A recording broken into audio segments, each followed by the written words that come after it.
ఈ రోజున తెలంగాణకు వస్తున్న పవన్ కళ్యాణ్ గారికి ఒకటే మాట చెప్తున్నాం. ఈ రోజున మీరు ఇక్కడే ఉంటూ 2 రోజులు ఇక్కడ ఉంటూ 4 రోజులు ఆంధ్ర రాష్ట్రంలో పరిపాలిస్తున్నారు. ఎప్పుడు కూడా మీరు ఇక్కడే స్థిర నివాసం ఏర్పరచుకున్నారు. మీ కుటుంబం అంతా ఈయన ఉన్నది. ఎప్పుడు కూడా మిమ్మల్ని డిస్టర్బ్ చేయలేదు.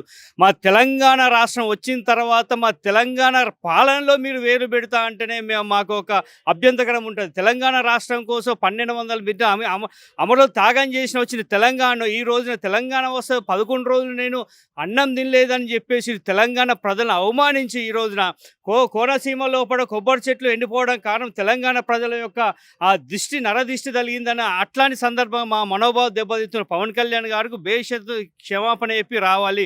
ఈ రోజున ఎట్టికైనా మట్టికైనా మనోడే ఉండాలనే సిద్ధాంతం ఈ తెలంగాణ ప్రజలు ఉన్నారు. కాబట్టి ఈ రాష్ట్రంలో తెలంగాణ గడ్డ మీద పుట్టిన వ్యక్తి తెలంగాణ పరిపాలన చేయాలి.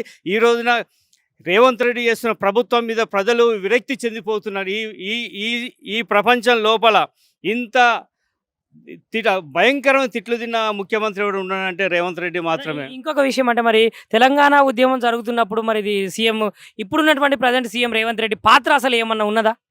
తెలంగాణ ఉద్యమంలో చాలా పెద్ద పాత్ర ఉన్నది. ఏ పాత్ర అంటే తెలంగాణ ఉద్యమకారుల మీద తుపాకీ పెట్టుకొని బయలుదేరిన పాత్ర ఈ రోజున రేవంత్ రెడ్డికి ఉన్నది. అసలు నీ బతుక్కి నువ్వు తెలంగాణ ఉద్యమం అయినప్పుడు తెలంగాణ పార్టీలు లేవు, తెలంగాణ ఉద్యమం లేవు, ఇప్పుడు కూడా నీ పార్టీలు లేవు. నీ బతుకంతా ఇక్కడ పిల్లి కదా 7 ఇళ్ళు దాటినట్టు నువ్వు కూడా ఆ పార్టీ ఈ పార్టీ అనుకుంటూ అందరిని నాశనం చేస్తూ తెలంగాణకు పట్టిన చీడపురుగు ఎవరన్నా అంటే రేవంత్ రెడ్డి మాత్రమే. తస్మాత్ జాగ్రత్త ప్రజలారా, ఇంకొక 2 సంవత్సరాలు ఓపిక పట్టండి. తప్పకుండా మళ్ళీ ఈ తెలంగాణ రాష్ట్రంలో కేసీఆర్ గారు ముఖ్యమంత్రి అవుతారు.